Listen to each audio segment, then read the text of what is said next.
Hello, Los Angeles. Hello, fans of Major League Soccer. Hello, lovers of the beautiful game.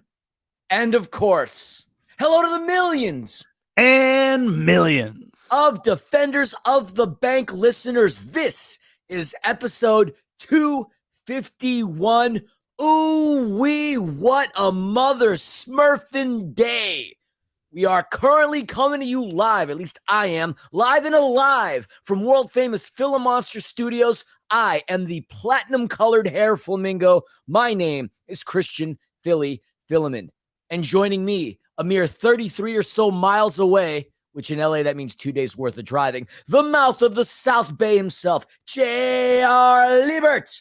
The Scarf. What's good? I am also alive, much like Philly, and very excited to be here in front of the world-famous Scarf Wall, Lawndale, California. It is 12:30 in the morning.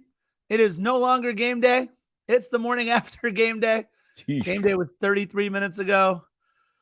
Oh, let me tell you, that was just what we needed. A huge victory before we get set to play in just 48 plus, I don't know, 12, 13, 14, maybe 60 hours or so. I don't know. We got a lot of hours, but not very many in between now and our next game. An incredible 3 points by LAFC, a team that was looking a little tired. And I think once again, what we saw today was Steve Cherundolo pressing all the right buttons at all the right times. A huge 3 points. And Philly, we haven't been able to say it this season, but LAFC is now best in the West, working on best in MLS, certainly going to finish being best in CONCACAF in just a few short weeks. But Philly, it feels good to be back at the top of the mountain. Oh, it certainly does. And it was only a matter of time before we would leapfrog the Seattle Sounders. Shocking result for the Sounders, losing 2-0 to the Vancouver Whitecaps. Hey, thank you to our brethren in the way up north of the Pacific Northwest and across the border. It certainly does feel good to be best in the West, but I can't wait to say best in MLS. And speaking of which, after this weekend, there are only two teams that can lay claim to the fact that they're averaging 2 points per game. It's us. And oddly enough, FC Cincinnati, they beat the Columbus Crew in the This Is Hell rivalry, which is quickly becoming one of the better ones in Major League Soccer. But a rivalry that's starting to change hands in terms of interest, obviously being that in LA FC with the San Jose Earthquakes. And this different Cali Classico, if you will, is certainly taking its shape to be a fun game. And these guys have certainly turned out to be much better this season than they have in previous years.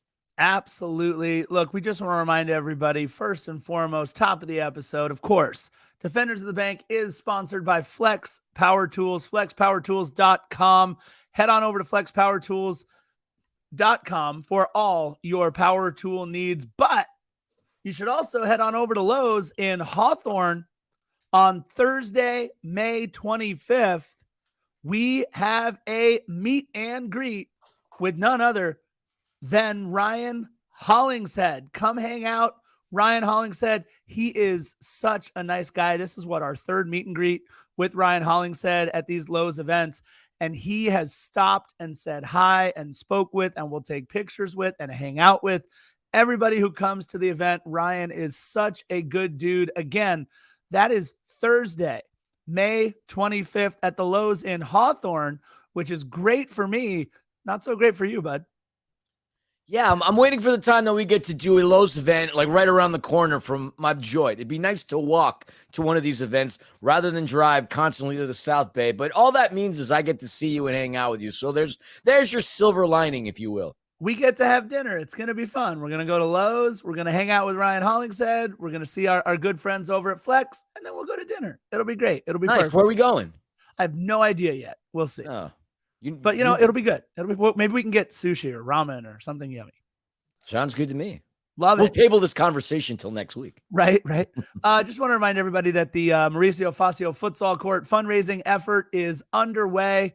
We want to get this court funded and built. Please head on over to LAFC.com/Mo-Fascio, FASCIO. And Philly, I'm going to throw it out there. I think we can get a lot of donations if we just ask for $10 a person for our Captain Carlos, number 10. And if you don't know why, stick around on the podcast because you're going to need to know why. Captain Carlos doing what he needed to do. $10 donation for number 10. What do you got? How about 90 plus 4, 94 for the 94th minute in which Carlos Vela scored the goal. So $94. How's about that? According to MLSsoccer.com, it's actually the 90 plus 5th. So get another $1 in that donation. Let's do it. Hey, all right. Let's keep on raising it. Absolutely. All Have right. you noticed how you always come in a lot lower than I do, by the way? Hey, you know what? In more ways than just these auctions. You're the you're the finance guy. So you're supposed to be always drumming up money and figuring out how that all works. Yeah, I wish I could drum up a little bit more in my pocket. Dude, you and me both, my friend. Look, we're going to get into all the usual suspects with this day in LAFC history and news and notes. And we actually have a bunch of news and notes considering we just did this not too long ago. There's a bunch going on in the world of LAFC and MLS related to LAFC. And then we'll have the breakdown of what wound up being a late night beatdown of San Jose. We'll get to that in just a minute. A quick reminder, if you're not already, please follow us on YouTube, Instagram, and Facebook at Defenders of the Bank, and that's Bank with a C, and on Twitter at Defend the Bank, because Defenders of the Bank is too long for Twitter. Thanks so much. All right, Philly, we're celebrating a birthday today, but it's not a physical person's birthday. No. It's the chorus of the Black and Gold, as Julio put out there on Twitter, May 20th, 2017. LAFC announces the details, the birth, the genesis, the foundation of the 3252 and the supporter section at Banc of California Stadium in the North End with a safe standing and rail seating installment, the first of its kind on the West Coast. Philly, yesterday, 39 minutes ago, it would have been today, but yesterday, the birth of the 3252, one of the seminal moments in club history.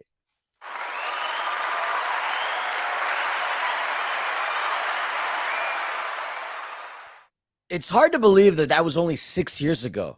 It really feels like a lifetime ago. It feels like LAFC's been around forever. It seems like, doesn't seem like yesterday. It certainly doesn't. I think at this point, there are a significant number of us, you and I obviously included, that have probably forgotten more games than most people have been to. So 6 years ago, obviously, we had the 3252, the best supporters group in all of Major League Soccer. I mean, such a pivotal moment in club history. During the course of today's game, there were a couple of people that I didn't recognize sitting in our friend Jason's seats, and they were all rocking Croatian gear. None of them were related to Stipe Buke. I could say that first and foremost.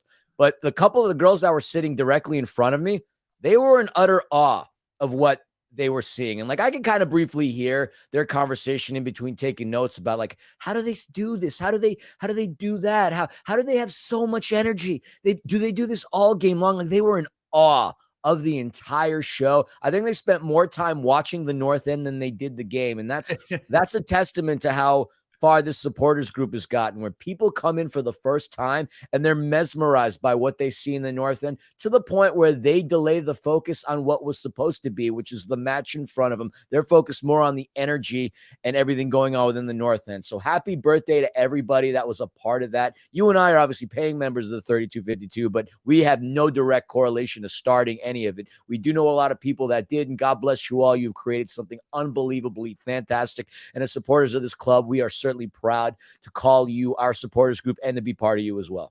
Yeah, look, it's very, very simple. Philly and I have been here since day one, but many of those that you see in the 3252 have been here since what we're actually talking about this with the Cuervos at Tailgate, day zero.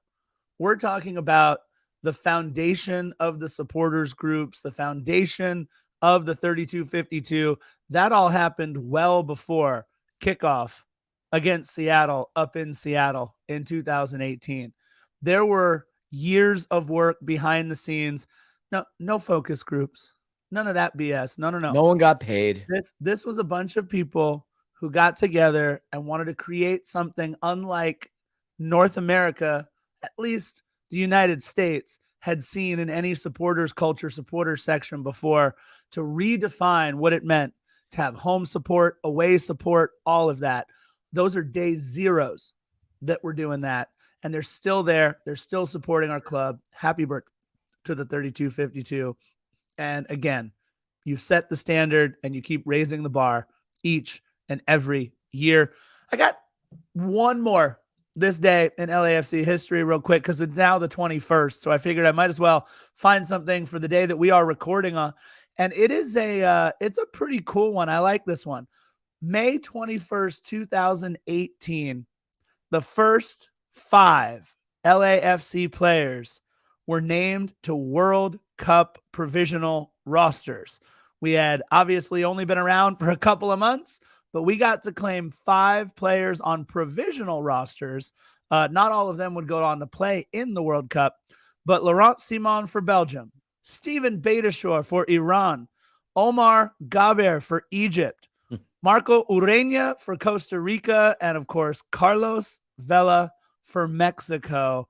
It's incredible to think how far our club has come with global representation, but our first 5 players, Philly, into the World Cup provisional rosters back in 2018. What's pretty cool about that is even back then when our club was within its infancy, they still happened to send pretty much above average, almost more players to the World Cup than most other teams have. This is going back to before we really fielded an entire season. Fast forward to the most recent World Cup. I mean, we sent a boatload of players then too. We would have been number 1 had Maxime Crepeau not broken his leg. So yeah, I mean, it's just a testament to the amount of talent that's on this team. It's stellar. It was stellar back then. It's just as stellar, if not better, right now. And Philly, speaking of World Cup participants and players who might be going somewhere else, look, when there's smoke, there's fire. Fabrizio Romano, right, tweeting out, okay, hold on to your butts. Jose Cifuentes to Rangers. Rangers, one of at least 2 fantastic clubs in the Scottish Prem, but not much more after the top there in the Scottish League. But Jose Cifuentes to Rangers, depending on who you ask, it's either happening or, as Rangers manager Michael Beale said, their deal's not close. We know the deal is not closed, but I can tell you from an insider's perspective, we know his manager was at the Ibrox last week. I think we said it on the last One More Sleep. If Fabrizio's reporting it, kind of like how Tom Bogert tweets the inevitable, Fabrizio tweets the inevitable on a global scale. If, in fact, this does happen, I would say that this is, without a doubt, one of the most successful clubs we've sent any of our players to. I mean, Rangers years ago, they were in error. Now they clawed themselves out of the depths of the Scottish footballing pyramid and are back to where they need to be, which is neck and neck with Celtic. Now, he was linked previously to Brighton and Hove Albion. But the cool part about this is, despite the fact that Brighton certainly loves their Ecuadorians, with Rangers, Sifu's got a much better shot at consistently and annually competing in the Champions League. Because again, Scotland's only got 2 teams. I think Aberdeen, Sir Alex Ferguson's Aberdeen, is the 3rd most successful club in the SPL. It's always Celtic and Rangers. So Sifu's going to fit that system really well if and when he goes. And, well, I wish him all the best. It won't be probably till around July 1st. So hopefully he sticks. Hopefully he can be there to really produce and help us win a CONCACAF Champions League. And after today's performance, knowing that that's probably in the back burner, signed, sealed, and delivered, he certainly played a much more effective game today than he has all season. But more on that later. He looked absolutely great today. And look, I don't want to sell Sifu. I love Sifu. Love watching Sifu play. But if that means we're closer to bringing Roberto Firmino in, great, perfect, Jeez. love it. Here we go again. Yep. Hey, I'm going to speak it into existence, my friend. So okay. Hopefully that'll happen. Look, MLS made an announcement down at Snapdragon in San Diego on Thursday. The Soccer Don heading down to Snapdragon and making the formal announcement that San Diego will be home to MLS's 30th and potentially final for a while franchise. They'll take the pitch in 2025, 35,000 seat Snapdragon Stadium as their pitch, home of the San Diego Wave as well. Their principal investor is a gentleman by the name of Mohammed Mansour, the Egyptian billionaire behind the conglomerate Mansour Group. Imagine that. With the Siquan tribe of the Kumeyaay Nation joining the investor group as co-chairman. They are the first indigenous people to be an owner of a Major League Soccer franchise. And just for good measure, sprinkle in a little bit of Manny Machado. He'll have a minority stake. And that's all well and good, except I didn't know that we had to start picking a fight with our buddy Tom Penn, Philly. Yeah, Tom Penn. You know how, for those fans of professional wrestling, I would refer to Edge as the ultimate opportunist? I don't know. When it comes to real life and Major League Soccer, I'd say Tom Penn is the ultimate opportunist. And I watched that entire press conference. When they mentioned LA, Tom Penn was blatantly on screen booing. So I tweeted earlier out that day, are we going to boo Tom Penn? And at that point, I went limp.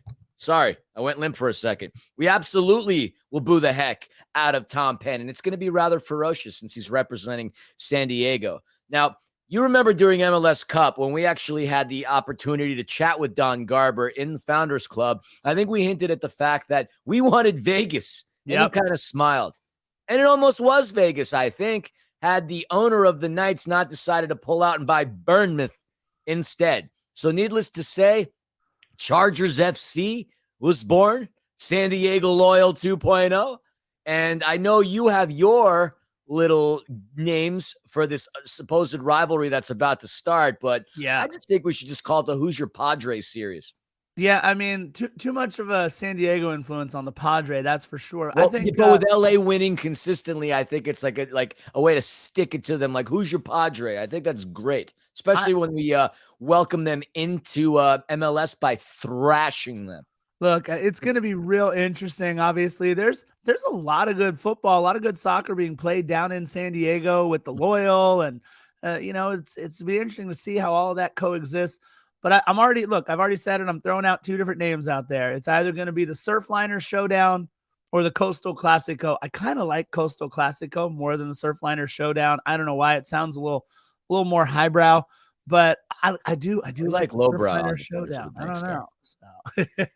But we'll see how all that goes. You know what we need to do? And I'm only saying this because you reminded me of it. Jerry Jimenez. We need to create that graphic part of our history. The Godfather himself, now down in San Diego.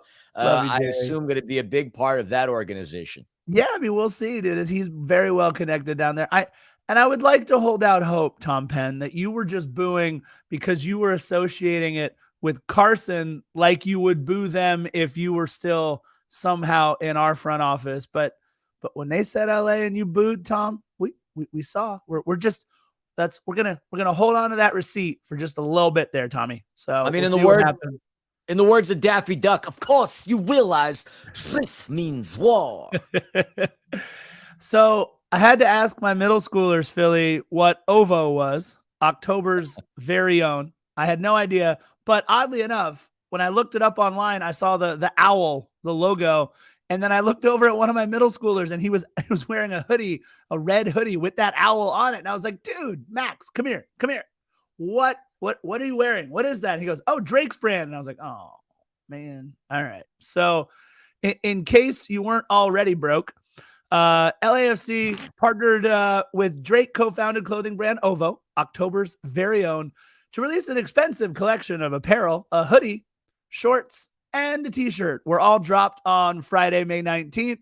The artwork was a collaboration with LA-based artist Mark Mr. Cartoon Machado, and he is as LA, by the way, as it gets of anybody out there in the art world. If you want one of your own, I think there are still some sizes available over on Major League Soccer, soccer.com store. Check out everything over at MLSsoccer.com if you want. Philly, I know you have thoughts on the matter. $180 hoodie, something like that? No, for something that costs like $5 to make, there's no way I'm dropping $150. I don't even care if money wasn't even an object to me at that point. Well, first and foremost, as far as Drake is concerned, say whatever you want about him as a musician. and as an artist and as an actor. But I could tell you what, in terms of his association with sports and teams he bets on, he's awful. If we would have lost today's game, I would have blamed it on Drake. If we ever see Drake at BMO Stadium, kick his ass out, Paul, because he's nothing but bad luck when it comes to sporting teams and sporting franchises. So what if that's great. He continues to get rich, but get him out of our club. I have no desire to see Drake ever. What if he's supporting the other club that we're playing or something like that? We got to keep him in there, though, at that point. Well, maybe that's the thing. Like he had the launch with Toronto FC, and look at what's going on with them right now. Look, I'm not saying anything about him as a performer. You just see it all the time. The Drake curse. I didn't make it up. It's not my thing. Right. It's a thing. So I don't want Drake anywhere near LAFC. Send him down to Carson. Maybe he's already in Carson since they suck. There you go.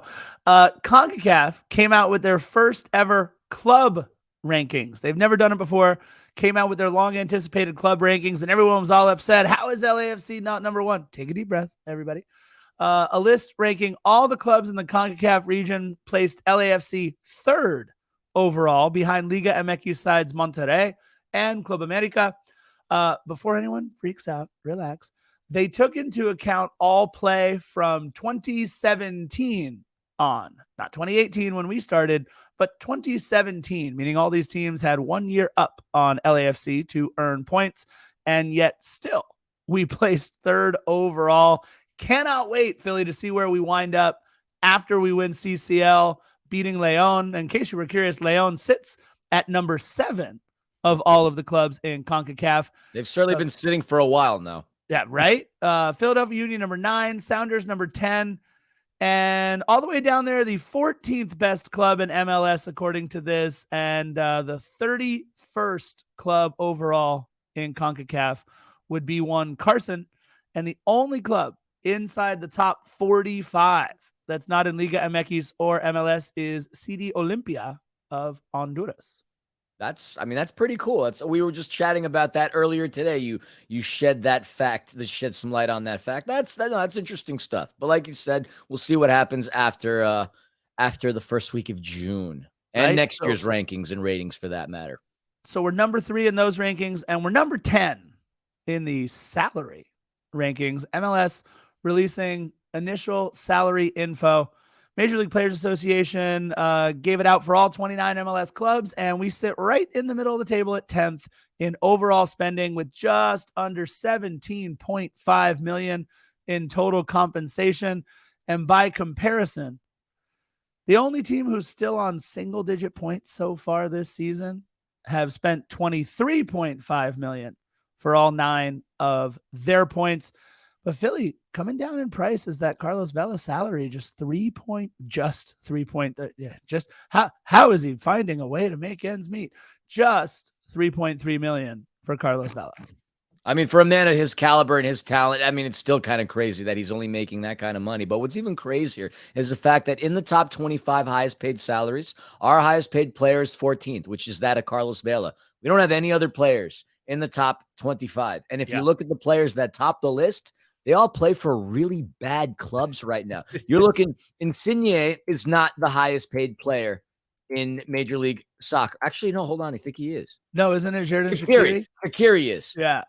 You got Shaqiri number 1, Insigne 2, Chicharito number 3,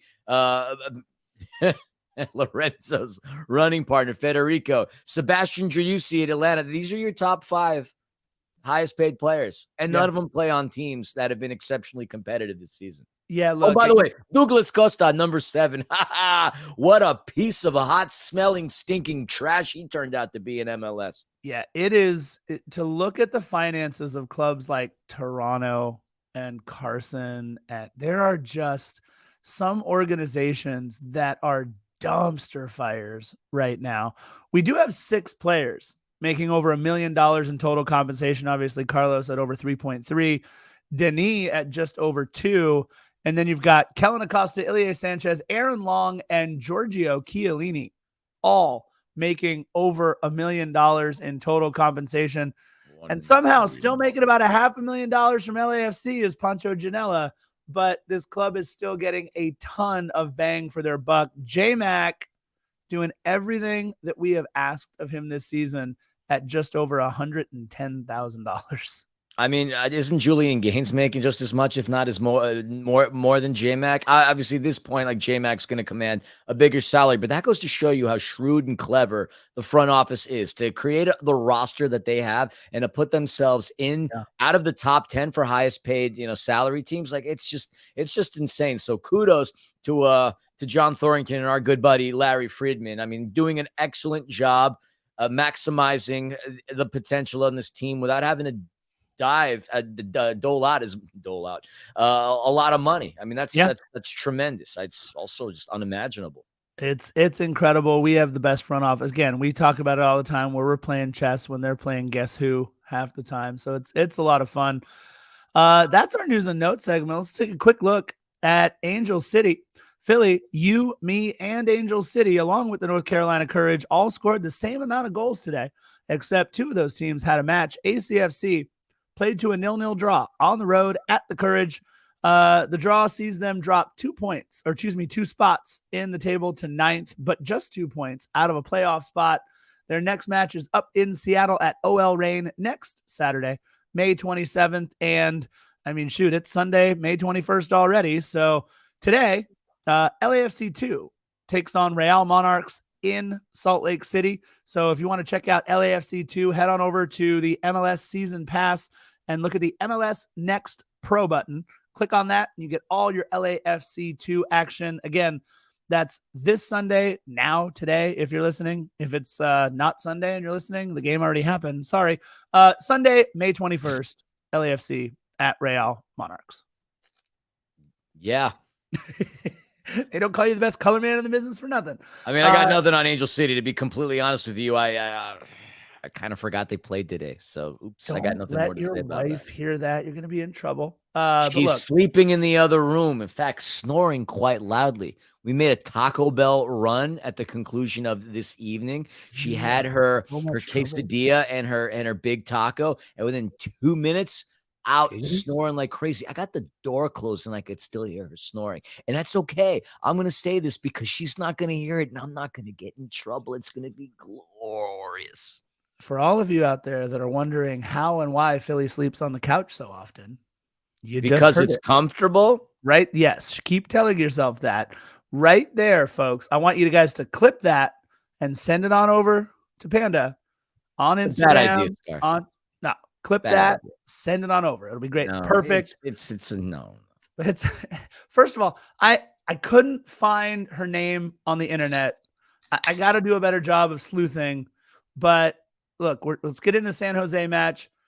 Whatever your name was that performed the national anthem, amazing. Oh yeah, she was incredible. Somebody please get us her name. We got to give her props. I mean, look. We've had an incredible run of great national anthem singers, but dude, this woman, she was incredible. Props to whoever's job it is for match day presentation or whatever it might be to get this the national anthem singers. She was great, man. I absolutely loved it, and what an incredible way to get us in the mood. An incredible rendition of the national anthem. It was great. Yep. Yeah.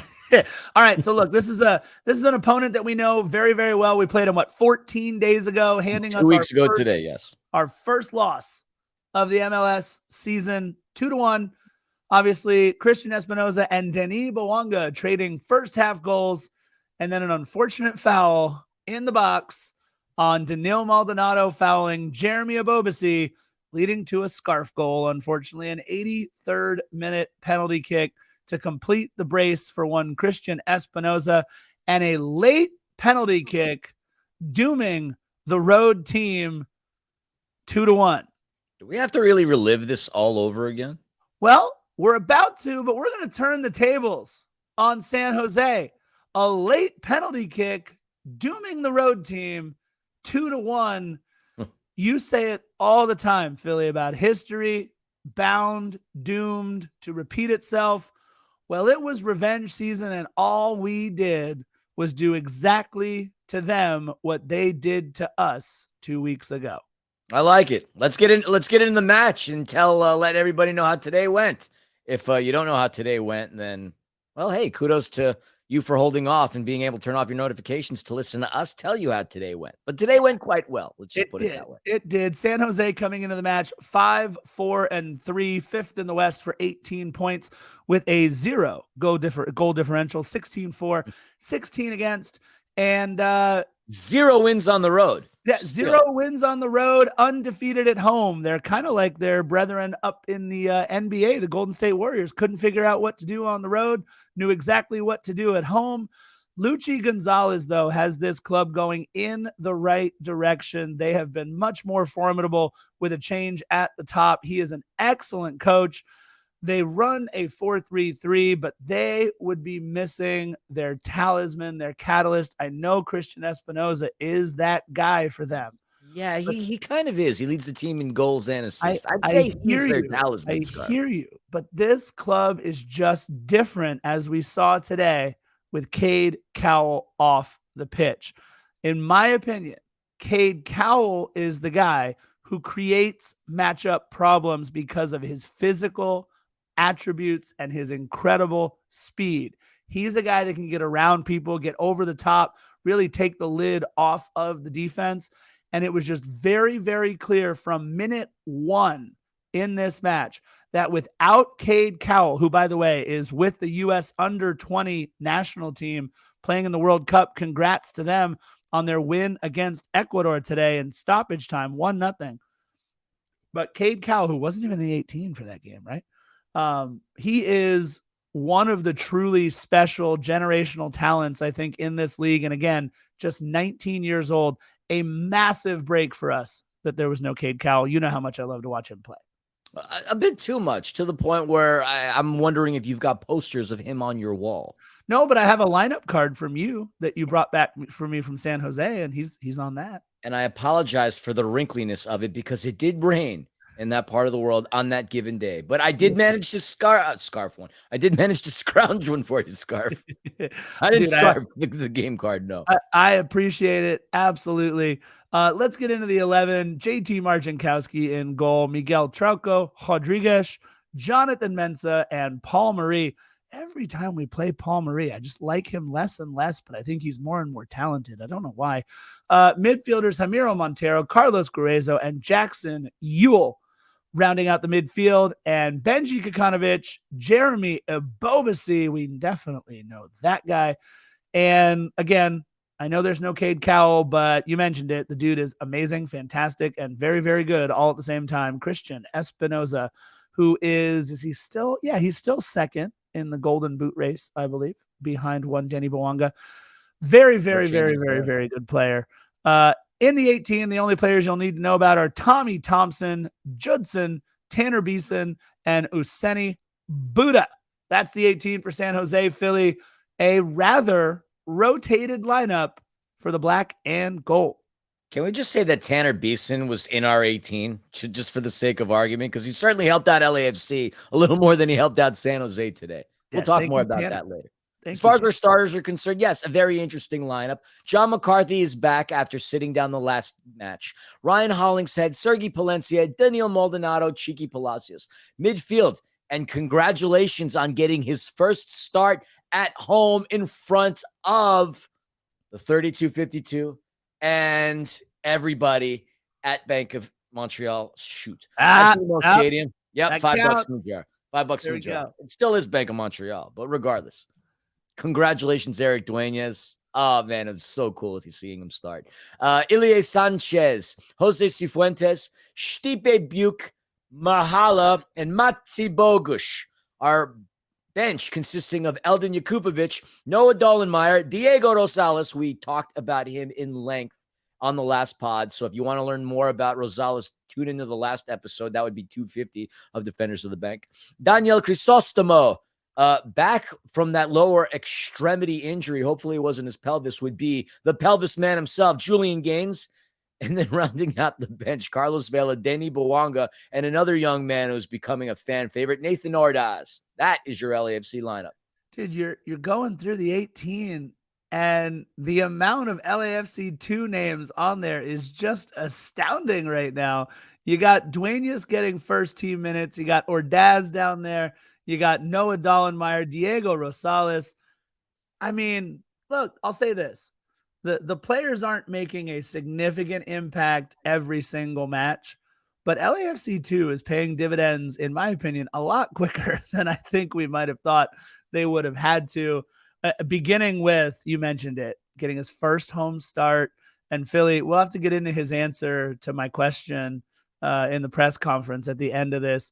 If you don't love Eric Duenas after listening to his little snippets in the press conference, which I will post on YouTube, FYI. Yeah, just do us a favor and don't ever come to BMO Stadium if you don't love Eric Duenas. He's I got one other message for somebody else later on in the podcast, but if you don't love Eric Duenas, get lost. All right. Hit the road, Jack. So let's get into it. Hey, we scored 2 minutes, 17 seconds into the match. Yep, that's how it happened. Second fastest goal of the season and sixth fastest goal in LAFC history. 2 minutes and 17 seconds into the match. Ryan Hollingshead finding Jose Cifuentes at the top of the box.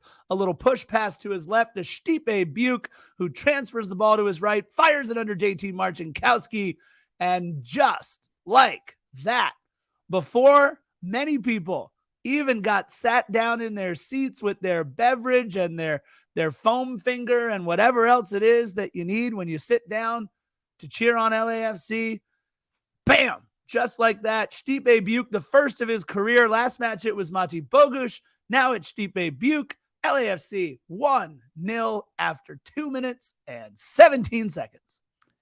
And Jose Cifuentes getting that beautiful assist, threading it in between Christian Espinosa and Marie. And I will say, Stipe Buke is going to be plaguing Marie's nightmares because there were a couple of instances where Stipe absolutely punked him. But when he receives the ball in the box, the wherewithal, and then that quick cut to clear himself some space and shoot it past Marcinkowski, that is a veteran kind of a play. And so I've been seeing a lot of crap on social media about him being, B-Rod 2.0. And for those people that are making that remark, shut up. just shut up. Yes, the kid has been rather indecisive and he hasn't been clinical in terms of his finishes. But I mean, there's no doubt that he certainly is aggressive anytime he gets the ball in the box. He wins a lot of corners and he's a threat. More importantly, he's not afraid to take a big shot when it comes his way. And he's been, like Steve said in the post game, he's been a bit unlucky with the shots. And honestly, there's been some great goalkeeping that has thwarted his efforts. But he gets rewarded this time. And Jose Cifuentes should really get the kudos to that because he made a brilliant pass to lead to that. And if you weren't in your seats at the start of the game, you missed a brilliant build-up and a brilliant goal. Yeah, it was so much fun to see Stipe. He was so excited, too, when he scored. Just an incredible job. Mati fires another one in the 6-minute tough angle, but an easy save. And then Jeremy Abobasi goes down in the 8th minute. There was a bit of a delay. I mean, I feel like he was down for, 2 solid minutes? And look, Jeremy Abobasi is not one that stays down unless he's hurt. He is not a player who Philly's got a foam finger. Well, you said foam finger, so I went out and grabbed the foam finger. I did. I love it. Was that an Ontario Fury foam finger? What was Rest in peace. Empire Strikers is what they are now. But it was, right? Like that. Correct. Okay, cool. And then Philly, 16th minute. I missed his name. I forget who this who the official was, but he blew a tire in the 16th minute and was absolute garbage for the rest of the first half because he couldn't really move well. He was running like I do out there. You threw something at me because you were sitting above me, uncharacteristically of you. You were sitting above me, and you made me write that exact note. So if you look at my note, 16th minute, ref blows the tire. That's literally what I have. And that would be one of a couple of occasions in which you had to have LAFC trainers come out there to tend to the referees. So one would say we were building up our goodwill and our karma, and that certainly would come into play in stoppage time. Yeah, it's he was not, that referee was terrible in the first half. But look, at the end of the day, he goes to VAR, awards us a PK at the end. So I guess we can't complain about the refs much at that point. Benji Kikanovic with a shot high over the bar in the 18th minute, and Mati Bogusz with another shot over the bar. It looked like the flag went up too. It looked like he might have been. I mean, look, if the last goal was offside at the end of last match, this goal was definitely offside because I don't even know what's offside anymore. I mean, I know what the rule is. I know what offside is. Everybody breathe. Everybody relax. But Bogusz with the shot over the bar wouldn't have counted anyway, as we were called offside. Sifu did create that pass, so Sifu connecting quite nicely within this game. And maybe the pressure of him knowing that he's going to play in Europe, with it being ward off, with his representation strongly considering offers over there. I think so. Again, if Fabrizio Romano's reporting it, it's got to be somewhat true. I think now that he sort of understands where his future is going to be, I think he's kind of playing with a little bit of ease right now. And he certainly had one of his better games this season. I mean, he was way better last season, I will say that much. But he made the first goal happen.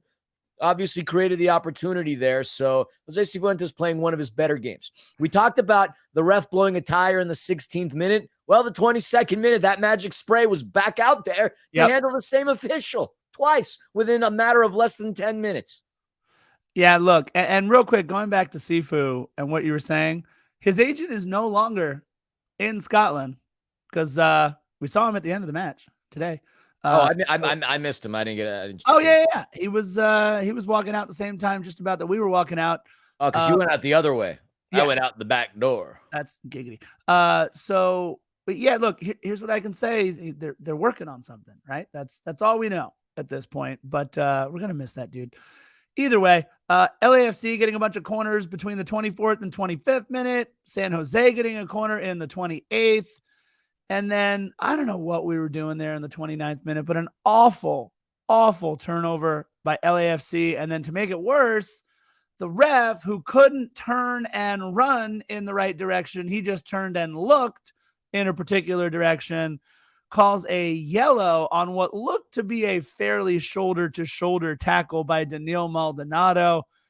Again, not super happy with this referee in the first half, but Daniil with another early yellow, man. And now he's got to go 60 minutes on a yellow when we have what? Noah Dollenmeyer back there at center back in the 18. And, oh, by the way, Sergei Palencia, who Philly, remember last press conference, told everybody, yeah, I had never played center back before. And then they told me to go play it. Well, hey, how about you start our next match at center back? Enjoy, Sergei. I totally forgot about that. No, you're right. That's literally word for word what he said. Daniil Maldonado, I actually enjoyed watching him play. He's come up with a lot of big plays, but obviously you don't want to get yourself in a position where you have to play tentatively for 3/4 of the match to be remaining. But fortunately, he didn't put himself in a position to obtain another yellow card, which would have been far more detrimental. Now, fast forward 3 minutes later, this is where San Jose really starts to get pretty nasty against us. Off of a set piece, corner kick by Christian Espinosa. The ball ricochets and rebounds right in front of Paul Marie, who had an absolutely brilliant shot on target, but it was J-Mac having what would be a welcome to the save of the month kind of a club save. I mean, it was a brilliant attempt. It was without a doubt on target. J-Mac had the wherewithal to make a fantastic save, and that keeps San Jose out of the back of the net, at least for this point on. Little did Paul Marie know, he just put too much on the ball. All you had to do was kind of gently kick it towards the goal, and it'll go in, apparently, for San Jose in this match. But more on that in a little bit. Sorry, J-Mac. I know I'm giving you a hard time there, bud. But I absolutely love Eric Duenas. I am definitely I'm definitely on the Eric Duenas fan club, and I loved in the 33rd minute that great sequence that he had to both clear the ball and then force a turnover. I mean, the dude is just all heart. I think now is the time, right, where we'll talk about it. We were able to ask Eric Duenas a question, and I said to him, I said, you know, you've been in this organization. I mean, the kid's 18 years old, right? You've been in the organization 8 years now. I think you said he started when he was what, 10, 11? He started in 2014. Yeah, 20. I mean, Jesus. The kid has been around this organization, and he said to us, he's like, yeah, I can remember being in the North End in the 3252 and cheering for them.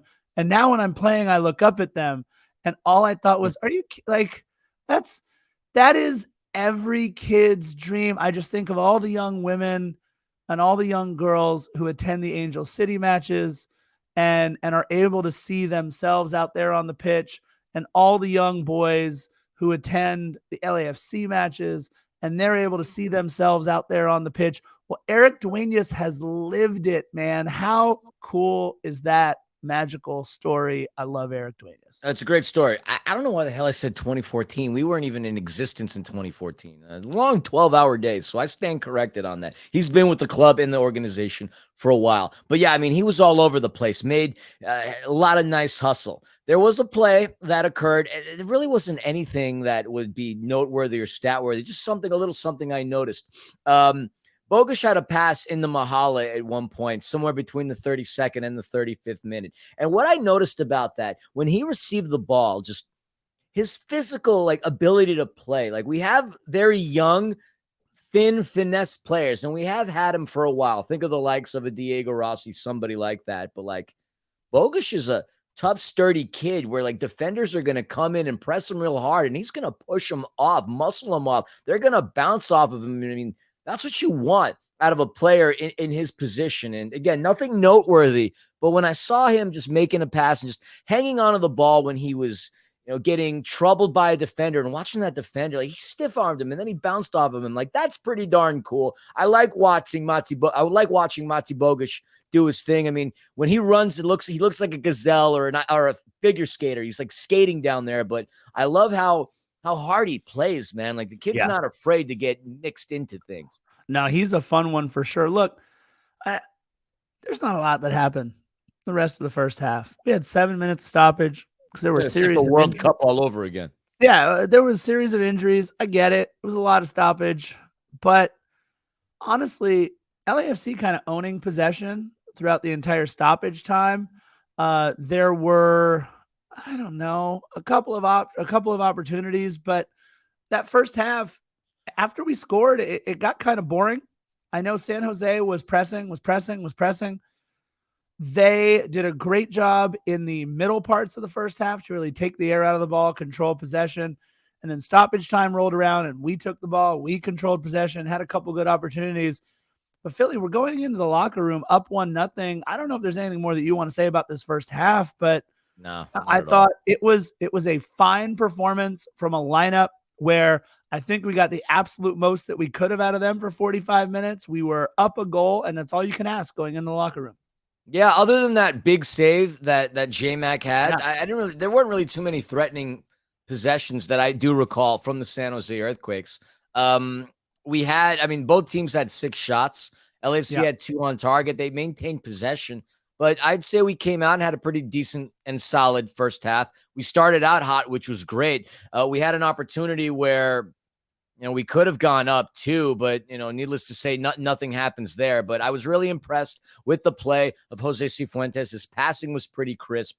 I was impressed with the hustle of Eric Duenas. I was impressed with the physicality of Mati Bogusz. And one thing that's going to go unnoticed because it's not a stat, I was impressed with the way Chiqui Palacios and Daniil Maldonado played up on Christian Espinosa, their leading scorer. They did a really good job thwarting him from really getting any clean, good, solid looks on John McCarthy. Yeah, I thought this was an excellent game for Chiqui Palacios. I agree. I thought our entire back line played very, very well. It was a fun first half. And so you come out second half, you are optimistic about things because we played very well. You look at who's in the 18 and you think, all right, how much time are we going to get before we can bring on a Carlos Vela, before we can bring on a Denny Bwanga? When does Steve Cherundolo play that card? No substitutions made at the half. Mahala with a shot saved early, the 47th minute pass from Stipe Buke, but JT Marcinkowski is there. The next minute you got Paul Marie from dude. I really do love how Paul Marie, once he crosses that midfield stripe, he feels like he can score from pretty much anywhere. But then you really had, from that Paul Marie attempt on through a very unfortunate moment in the 51st minute, you really had San Jose Philly dominating possession, dominating the opportunities for the next 5 or so minutes. And I got to ask you, Philly, was that a cross? Was it a shot?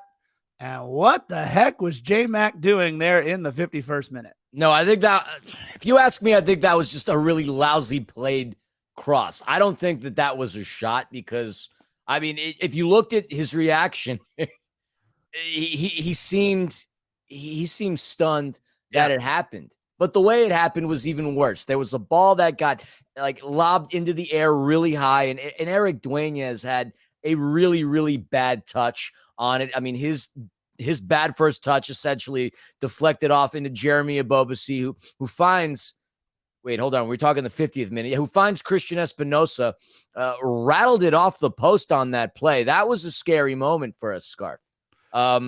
McCarthy did actually get a fingertip on it, and then, you know, that the shot, it was you're talking about the 53rd minute. I'm like 3 minutes behind you. I'm sorry. That's okay. No, I was talking about the goal. I was talking sorry. about. I just wanted to like reflect back on that play that Espinosa had that McCarthy actually got tipped on. Dueñas obviously made the mistake, but hey, lesson learned, and J-Mac did have some encouraging words on it. Now, Jesus, now that my brain is starting to function, Espinosa had that shot that bounced off Buke. And I thought, like, by watching the replay, it might have been considered somewhat like of a handball. I thought like his elbow got in the way, like he chicken winged it. But, I mean, what an awful bounce and a bad goal that was. J-Mac certainly wasn't looking I mean, he got caught off guard. I mean, it was a dangerous bounce as it was, but yeah, John McCarthy got caught staring. Let's just put it that way. He stared at the ball as it went into the back of the net and just immediately put his head down. Like, damn it, John. Like, he was upset at himself on that one. You could tell. And I just think he got caught out of position. Maybe he thought he was a little further over, closer towards the post than he was. Again, it kind of reminded me of the knuckle puck from Mighty Ducks. It really did. Like, it just kind of hung in the air. It took an odd angle. Nothing special on the shot whatsoever, unfortunately. But it's Trauco with the goal, and he might have been as surprised as anybody else at BMO Stadium. LAFC did everything they had to do, a great first half, and you just thought, look, if they can get an hour out of this lineup, maybe Coach Cherundolo will press some buttons and bring in some reinforcements. They didn't get to the hour mark, unfortunately, Philly. They got to the 51st minute before that goal, and I'll say it again.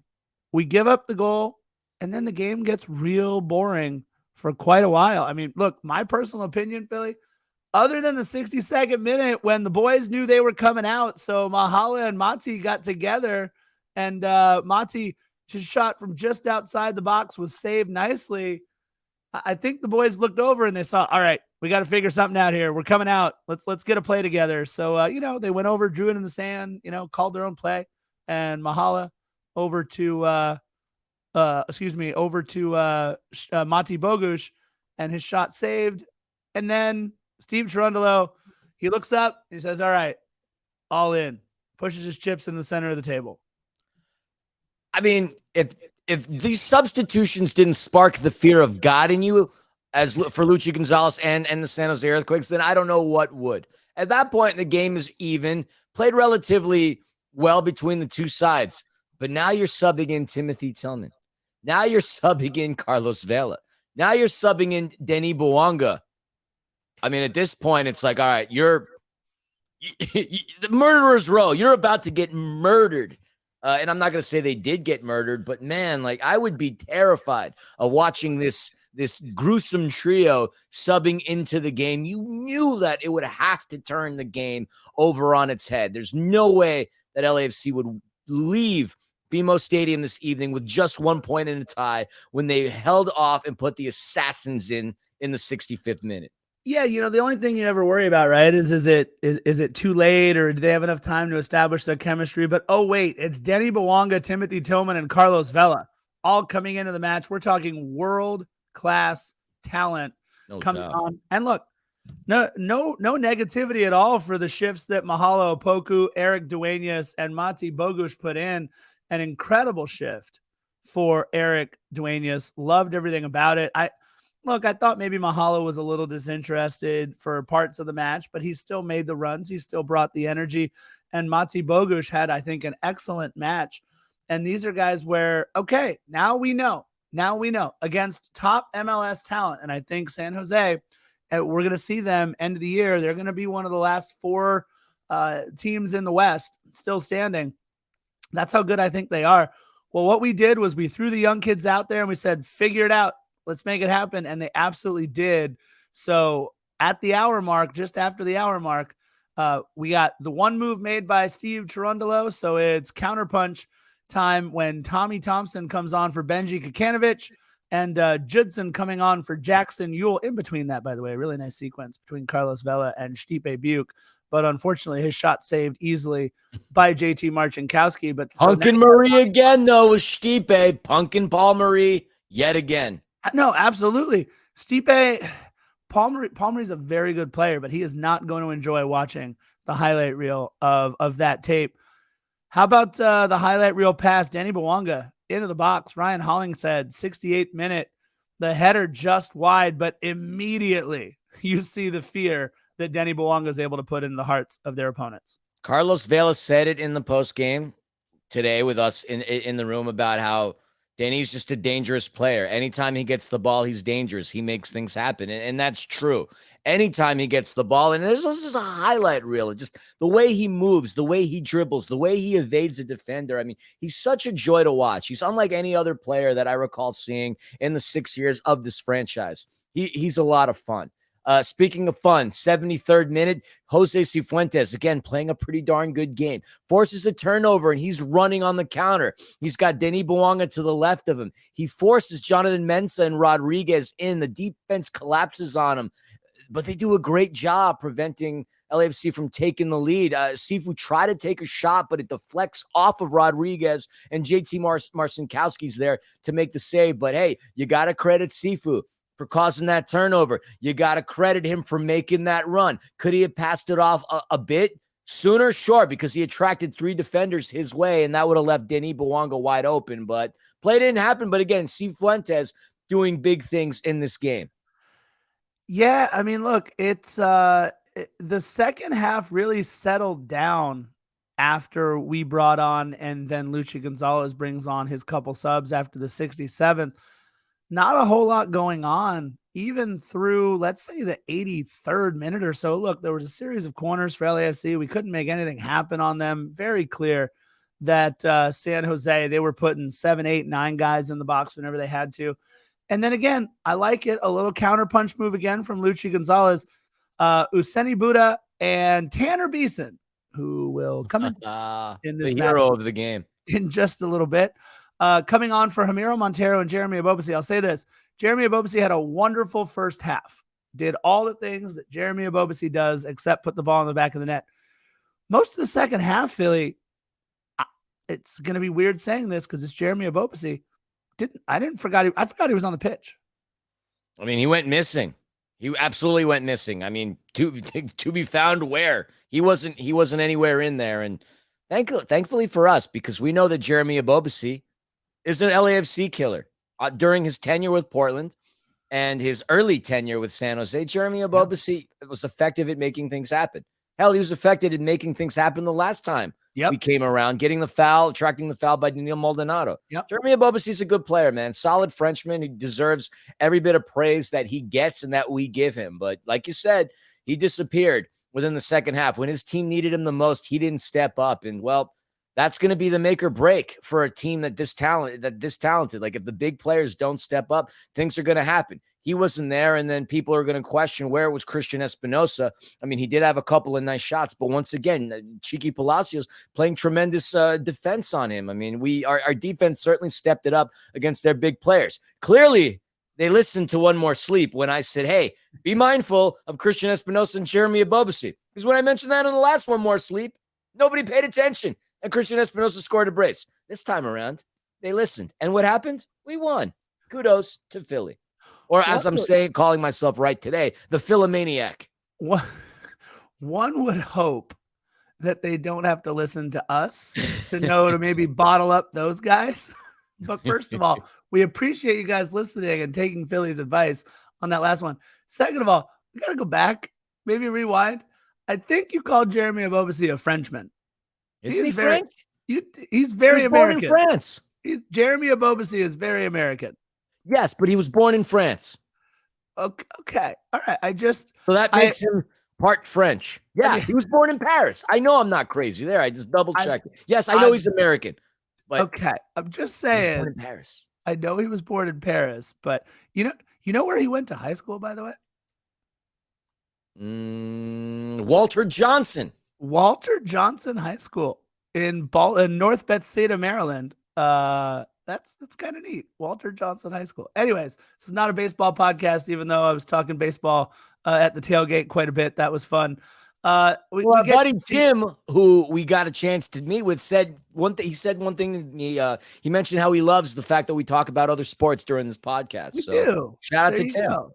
And you know what? Shout out to Walter Johnson. That was we know you would listen to the podcast if you haven't been dead for like 50 years. But either way, we got Nathan Ordaz coming on for Stipe Buke in the 85th minute. Going to try to close out the game, just running around all over the place, trying to make things happen.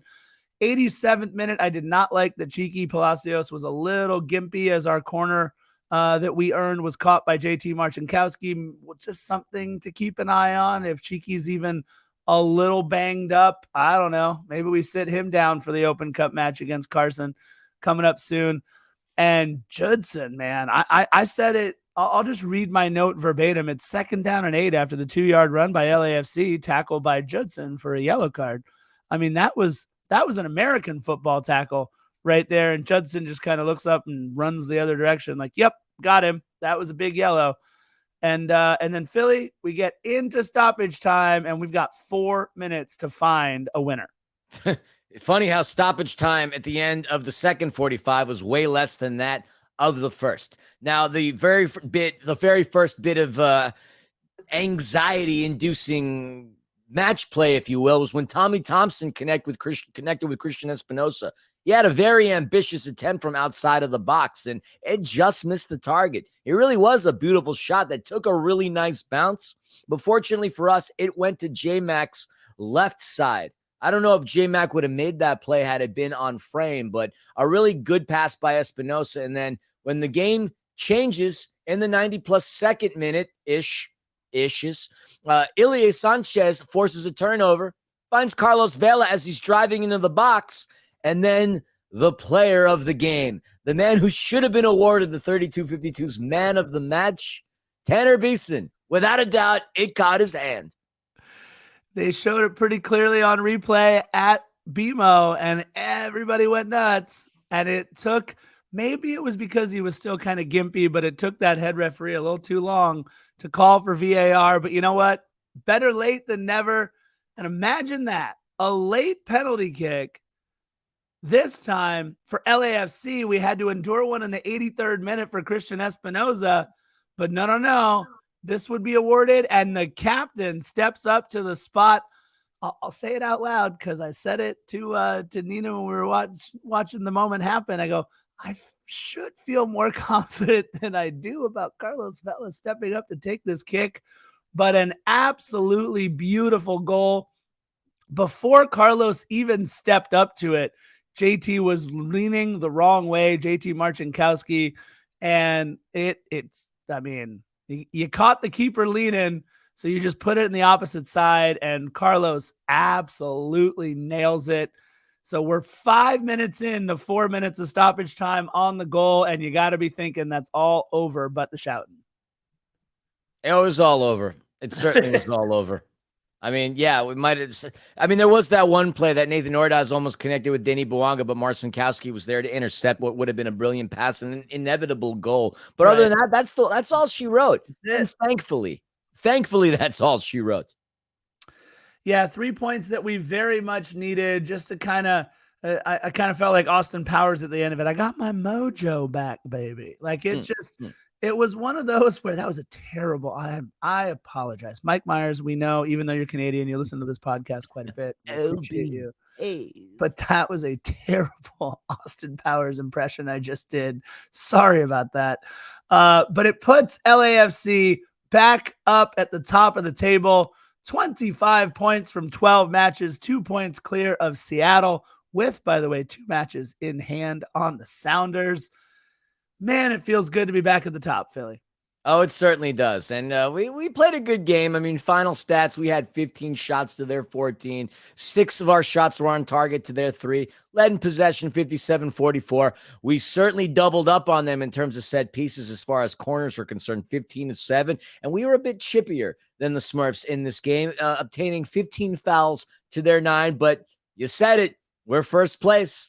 At BMO Stadium, my friend, we've outscored opponents 15-5 in the 6 regular season games, and we outscore our opponents 22-7 in all competitions. As I mentioned at the top of this podcast, only 2 teams in Major League Soccer right now are averaging more than 2 points per game. It's us, and shockingly enough, FC Cincinnati. I don't believe we play them over the regular season. And that's a beef of mine.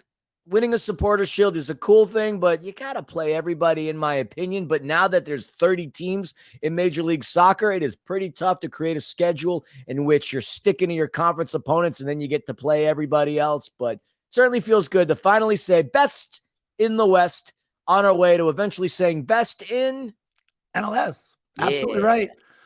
Look, you mentioned it, FC Cincinnati, top of the supporter shield race, 30 points. We are tied for second now with Nashville. But again, Nashville has played 14 matches. We've only played 12. So 5 points back of the Shield. Plenty of time left in the season. We are, 12 matches in from what is a 34 match season. So we're just over the 1/3 mark. And Cincinnati not running away with anything, but already to have 30 points. They are doing some things in Cincinnati. Philly, we got a match in just 2 days. It's Sunday, May 21st. So a match in just 2 days, Tuesday, May 23rd. Carson comes to BMO for the U.S. Open Cup round of 16. And we've talked about it on the last couple of episodes. And I kind of asked Steve Cherundolo point blank, right? I asked him in the press conference. I said, all right, so you brought on Carlos and Denny and Tillman kind of late. And, how does that play into what you're planning on doing for the Open Cup or maybe in Champions League? And he literally said, I have no idea who I'm going to play in the Open Cup on Tuesday. I'll know on Monday. Monday is the day before Tuesday. Monday is the day after today. So that's tomorrow. Look, I've made my feelings known. If this were not Carson, if we drew Salt Lake or Colorado, we would not even be having this discussion. We roll out, and I'll say it because you brought it up. Somebody called them Eldon and the Chipmunks. That's pretty funny. Eldon and the young kids, whoever put that meme out there. I know I said this before, but you're a terrible human when he was walking out with the player escorts. And they said Eldon walking out with his defenders for the match. I was like, damn it. It's so funny, though. That is funny. They're young is what we're saying, guys. They're young. Eldon and the kids, roll them right back out. Here's my thought. If we roll them out and Carson beats us in the Open Cup, what is Carson going to do? What are they going to say? We stuck it to LAFC. Look, this is a turning point. I get it. People are screaming at me right now going, but it's Carson. Every time we play them, we have to win. We have to stamp them into the ground. And I want to do that. I'm here for it. However, when you roll out the young kids and then the young kids find a way and we win, maybe 2-1 on a late goal. And all of a sudden, we now see, we got those beautiful images. I don't know if you saw this, Philly. They had this new underwater mapping project where we actually have these high resolution images of the Titanic. Oh, I did see that. Where they put it in like what? They put it like in London Stadium where West Ham plays. That? Yeah. Is that what you're talking about? No, I'm talking about the actual the pictures of the Titanic. Did you see it? Oh, well, there's this company. Well, it's funny you should say that because I was watching something on YouTube about the Titanic as well. And like the digital photography and the video capturing that they had, like they had it laid out where they had like this digital image placed in London Stadium where West Ham plays with the wreckage going the length of the pitch. And it was just fascinating and how they could look at and see every single nook and cranny of the Titanic. It's beautiful that technology has improved so vastly, but it's kind of comical how in VAR we all can't agree upon and see the same thing. So the reason why I bring that up is because we finally get to see all the way down to the bottom of the ocean these high resolution images of the Titanic. If LAFC's LAFC 2 squad with Eldon, maybe with a little bit of rotation, right? You sprinkle in some maybe Mati Bogusz plays, maybe Stipe Buke, maybe kids who could recover quicker than the old guys can. Absolutely. And even maybe you see a Jesus Murillo play for 45 minutes because he hasn't played for a while, gets him a little bit of burn coming into it, whatever it might be. But you play the young kids. What we would be able to see is somewhere underneath the wreckage of the Titanic would be absolute rock bottom down in Carson. We would be able to say that not only is Carson dead and buried for this season, but we beat them with our LAFC 2 squad. If it wasn't Carson, guys, if it was Colorado or Real Salt Lake, we wouldn't even be having this discussion. We would play the young kids. We would kick the can down the road this year in the Open Cup. I know we want to win every trophy all the time. But on May 31st and then on June 4th, we have the potential to not just win CONCACAF Champions League, but be able to play clubs who compete on a global scale. You imagine we draw a Manchester City or a Barcelona, or look, I'm hoping for the sake of the partnership that Bayern is able to hold on to that Bundesliga spot, but it could be Dortmund. Could be Dortmund, could be Bayern. We don't know. It's not going to be Union Berlin. But can you imagine LAFC? We're not talking about a friendly. We're talking about a match in the Club World Cup. That's where our focus has to be. Your thoughts? My thoughts are this. Speaking of Carson, the dumpster fire continues. Our good friend Scarf, Tyler Miller, gets himself a nice clean sheet against the Galaxy.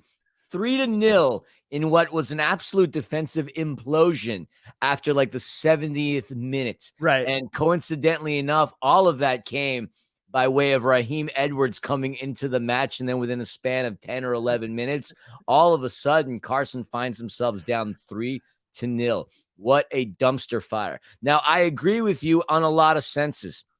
And something that you mentioned, and Steve mentioned when you asked him that we didn't mention here was, yeah, he doesn't know what lineup he's going to put out because quite honestly, like the lineup he put in today has no bearing on what his plan is for that game on Tuesday because he has no clue, like you said. But if the Galaxy continue to go down the road they're going to go down, obviously, like the wheels are falling off. There's one last wheel on there.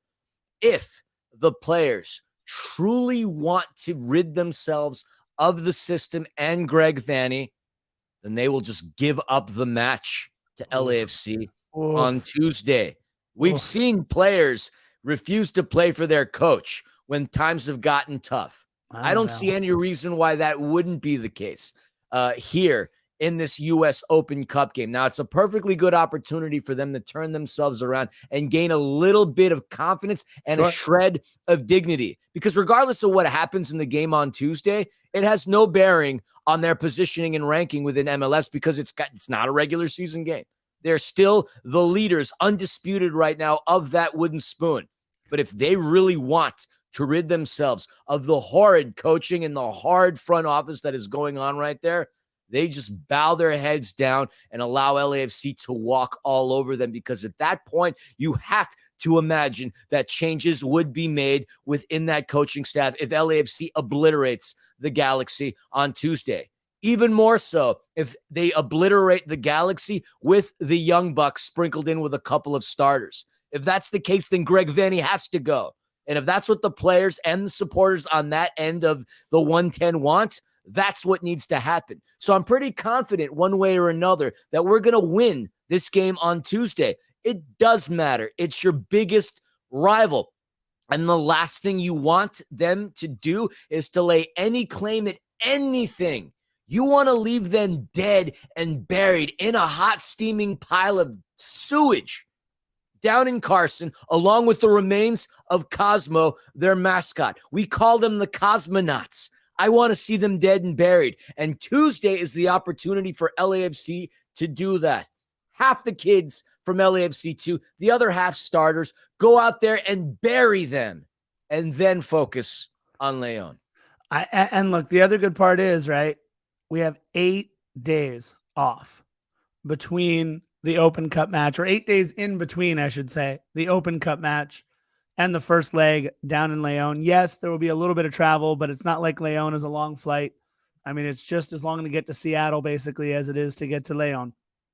So it'll be interesting to see what happens. I'm really looking forward to the lineup that we put out there.